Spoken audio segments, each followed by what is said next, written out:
bienvenue dans ma citadelle. Je vous retrouve encore une fois de plus toute tordue, mais j'étais impatiente de vous tourner mon book haul de mes achats click and collect en librairie pendant le confinement et auprès des maisons d'édition. Surtout que vous voyez, j'ai plein de place derrière moi. Dernièrement, j'ai fait un petit tri dont j'ai pas mal mis de livres sur mon Vinted. D'ailleurs, si vous me suivez sur Instagram, tout est dans mes liens, voilà. Et en plus, mon chéri est allé me chercher de nouvelles étagères pour permettre de resserrer les rayons et du coup mettre encore plus de livres. Alors, c'est parti, allons-y, je vais vous présenter tout ça.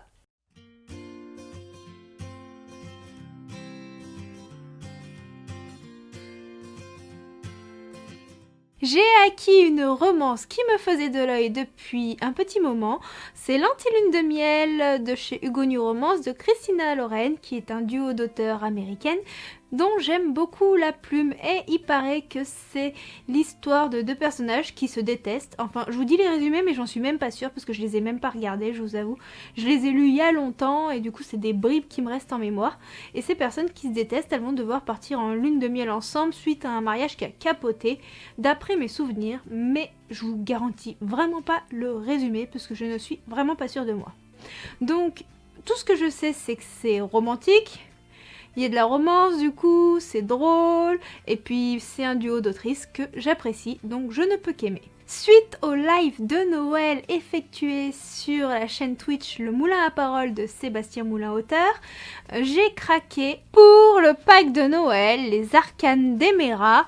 Donc il y a le tome 1, 2 et 3 de Elina E.C. de chez Inceptio Éditions. D'ailleurs, si vous n'êtes pas au courant, je suis pour l'année 2021 partenaire de cette maison d'édition. J'ai vraiment hâte de commencer ce partenariat.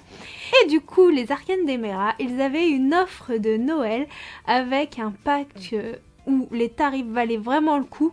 Je crois que j'ai payé même pas le prix de 2 livres, les 3 livres avec des goodies. Enfin, c'était génial. Je vous avais tout mis en story Instagram pour ceux qui me suivent.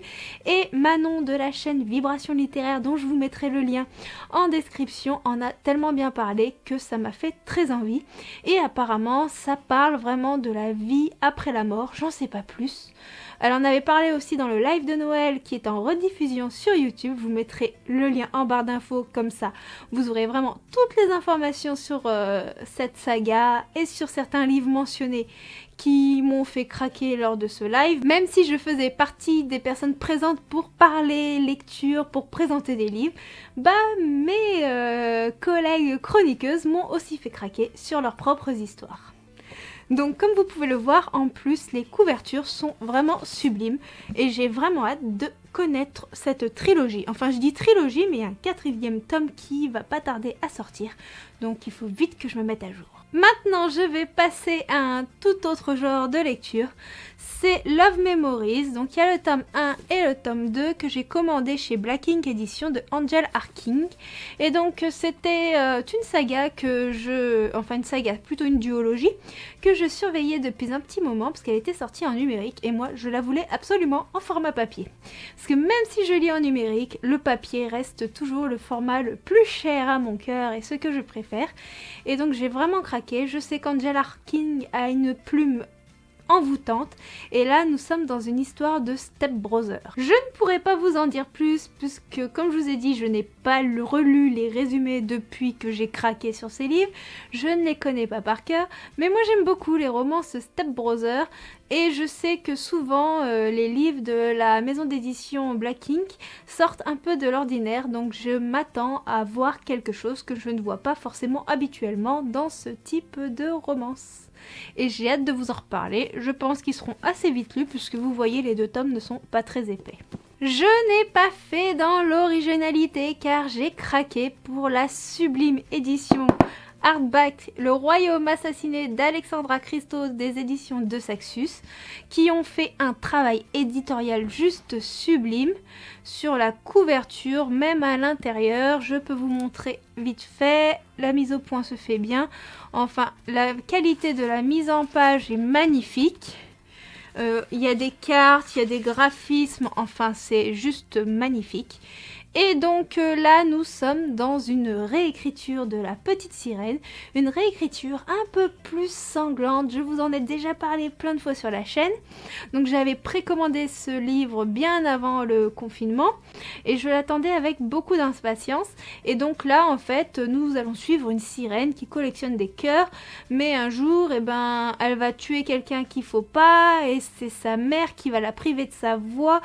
Et enfin, il y a toute une intrigue qui va se faire là-dessus et pour ça, elle va devoir récupérer le cœur d'un prince. Enfin, il y a une histoire comme ça, je n'en sais pas plus et j'ai hâte de voir où va nous emmener ce conte de la petite sirène qui a l'air assez sombre. Il y a quelque temps, j'ai acheté le premier tome de la saga Rosen de Laetitia Danae de chez Plume Blanche Éditions et donc j'avais le livre 1. Donc je voulais pas me lancer dans la saga sans avoir le livre 2. Enfin je vous dis saga mais c'est une duologie et il existe en intégrale. Et donc maintenant j'ai commandé le tome 2 chez Plume Blanche Édition directement. Comme ça je n'ai plus d'excuses pour ne pas lire ce tome 1. Et j'ai hâte de voir où va nous emmener cette histoire. C'est une histoire fantaisiste avec des peuples opposés et un mariage qui est censé un peu tout réconcilier si je vous dis pas de bêtises. Donc nous allons suivre une jeune femme qui est assez rebelle, qui s'appelle Rosen. Et d'après ce que j'ai compris, ça a l'air d'être avec des peuples un peu orientaux, mais j'ai vraiment peur de vous dire une bêtise, parce que je me souviens vraiment plus du résumé exact du tome 1 qui se trouve dans ma bibliothèque. Mais de ce côté-ci, là, vous le voyez pas dans le cadre. J'ai continué ma petite collection des classiques en allant à la petite papeterie en dessous de chez moi et j'ai pris l'abbaye de Northanger de Jane Austen, donc c'est des collections éternelles de Cranford et j'ai vraiment hâte de voir ce que peut donner ce classique. C'est un classique dont j'ai très peu entendu parler et je me dis que c'est l'occasion de le découvrir. Il va vraiment falloir que je me mette à connaître tous ces classiques dont tout le monde parle et qui m'intriguent fortement. De plus, cette édition, elles sont juste magnifiques, avec des mises en page juste terribles.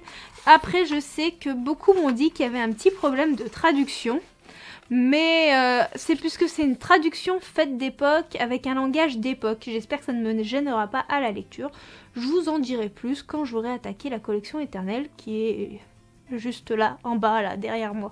Maintenant, je vais vous parler d'un style de lecture que vous voyez très peu sur la chaîne, mais je sais pas, je suis allée à la librairie, enfin à la librairie, c'est aussi à la papeterie où j'ai acheté l'abbaye de Northanger, et il me faisait diablement envie, donc c'est Impact de Olivier Norecht, publié chez Michel Lafon. Alors c'est vrai que je lis très peu de thrillers, ça m'arrive, mais même si c'est pas mon style de lecture principal, quand je commence à en lire, des fois je me fais emporter, envoûter par la lecture, je sors de ma zone de confort et parfois du coup j'en apprécie d'autant plus ma lecture. Donc je me souviens plus du résumé, il est très court donc je vais vous le lire et je vous avoue que le peu que j'ai lu, il m'intriguait. Après j'ai vu des avis vraiment divergents sur Instagram, sur Livre Addict, il y a vraiment de très bons avis comme des avis très négatifs, donc je ne vais me fier qu'aux miens. Face au mal qui se propage et qui a tué sa fille, pour les millions de victimes passées et les millions de victimes à venir, Virgile Solal entre en guerre, seul contre des géants. Voilà. Tout ce que nous dit le résumé, mais avouez, c'est intriguant, hein? Au mois de novembre, l'autrice qui était à l'honneur sur ma chaîne YouTube était Morgane Regrave. Et je vous avais parlé du coup de certains de ses livres qui me tentaient vraiment grandement. Je n'avais lu que Double Jeu et j'avais complètement adoré la plume de cette autrice et donc je vous avais dit que j'allais forcément craquer sur les autres présentations de livres que je vous ai fait d'elle à ce moment-là dans cette vidéo que je peux vous mettre dans le petit i. Donc j'ai craqué sur l'intégrale de sa première saga fantastique Réchépard de Morgane Regrave, publiée chez les éditions Plume Blanche. Donc c'est un beau pavé, c'est écrit assez petit puisque c'est un intégral, mais comme d'habitude, la mise en page des éditions Plume Blanche est juste sublime. Et là, nous allons suivre Réchépard, un jeune garçon qui a un désir de vengeance. Sa famille a été décimée et apparemment il veut se venger de son frère. Donc je pense que son frère n'y est pas pour rien dans le fait que sa famille ait été décimée. Il n'en faut pas plus pour m'intriguer. De plus qu'il y a aussi des histoires d'amitié qui va entraîner ses amis dans son désir de vengeance, mais que ça va causer des problèmes. Enfin, j'en ai l'eau à la bouche, vraiment. Et je vais donc continuer avec l'autre livre de Morgane Regrave qu'il faut absolument que je découvre. C'est Lune Ardente, du coup, premier cycle Crépuscule, qui est le tome 1. Le tome 2 sort de début 2021 et j'ai vraiment hâte. Et là aussi, nous sommes dans une histoire de peuple. Donc, il y a les sombres lunes, si je vous dis plus de bêtises, et les sangs de soleil. Et en fait, c'est pareil, c'est une histoire de peuple, de guerre, avec un mariage arrangé pour essayer de calmer un petit peu tout ce qui se passe. Et j'en ai vraiment entendu que du bien et j'ai pas envie de me remémorer tout le résumé. J'ai envie de me lancer dans cette lecture à cœur perdu. Et moi, quand je vois un lion, moi qui adore les lions, franchement, ça me fait craquer quoi. La couverture elle est sublime et c'est pareil, comme je vous dis, la mise en page des éditions Plume Blanche, à chaque fois elle me fait craquer.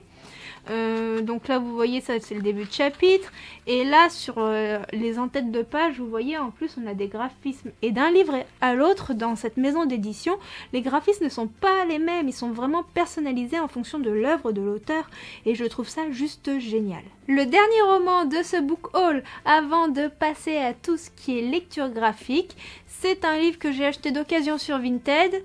C'est peut-être d'ailleurs, mis à part un manga, le seul livre d'occasion. Donc c'est Christina Loren, donc comme je vous en ai parlé de ce duo d'autrices au début de la vidéo.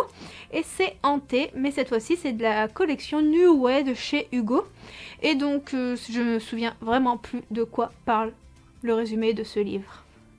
Mais comme je vous ai dit, j'aime beaucoup la plume de cette autrice, enfin de ce duo d'autrices, et du coup j'avais vraiment envie de me lancer à cœur perdu, et le prix sur Vinted était vraiment canon. L'état du livre est excellent, et ça m'a donné très envie. Je vais quand même vous lire un petit peu le résumé, et celui-ci, si je vous le lis, c'est pas grave, puisqu'il ne sera pas dans mes prochaines lectures. Delilah Blue n'a Dieu que pour Gavin. Le regard ténébreux et la silhouette toujours parée de noir, le garçon a l'air de sortir tout droit de l'univers sombre et, il faut l'avouer, franchement tordu de ses dessins. Tout chez lui est bizarre, jusqu'à la vieille bâtisse dans laquelle il vit, qui donne une sorte de cachet inquiétant à leur propre ville. Lorsque Gavin décide d'emmener Delilah chez lui, un privilège exceptionnel, elle découvre avec stupeur que les lieux semblent capables de communiquer.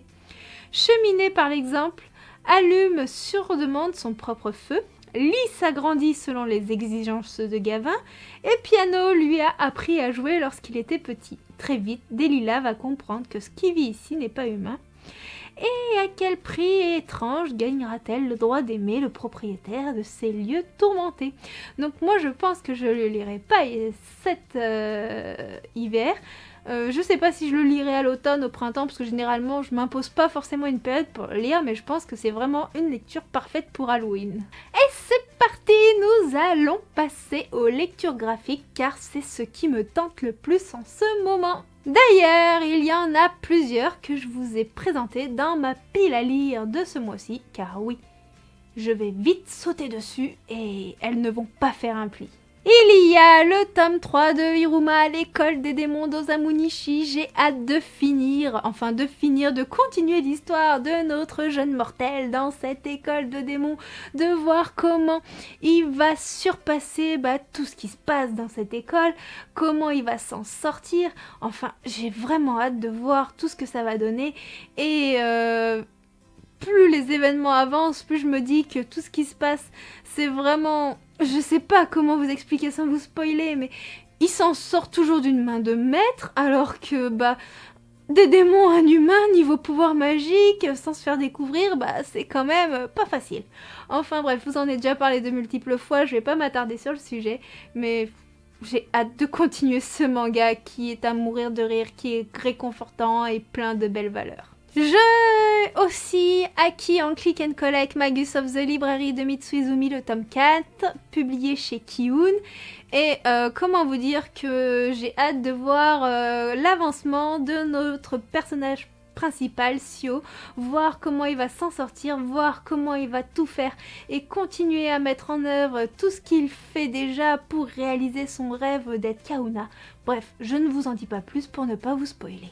J'ai acquis le tome 1 et le tome 2 de Alpi the Soul Sender, publié chez Kiun, de Rona, et là nous sommes dans un manga mêlant magie et écologie. Apparemment la magie laisse des traces et cause des problèmes au niveau écologique, Et j'ai hâte de voir justement comment on peut mêler cet univers de la magie avec la thématique de l'écologie. Ça m'a fortement intriguée et c'est juste pour ça que j'ai envie de découvrir ce manga. Le seul manga d'occasion que j'ai acquis, c'est Marie-Antoinette, la jeunesse d'une reine de Fuyumi Soroyo, c'est pas facile à prononcer, de chez Glénat. Et donc ce manga nous raconte la jeunesse de Marie-Antoinette et je vous avoue que je suis très curieuse et j'ai été stupéfaite par les graphismes.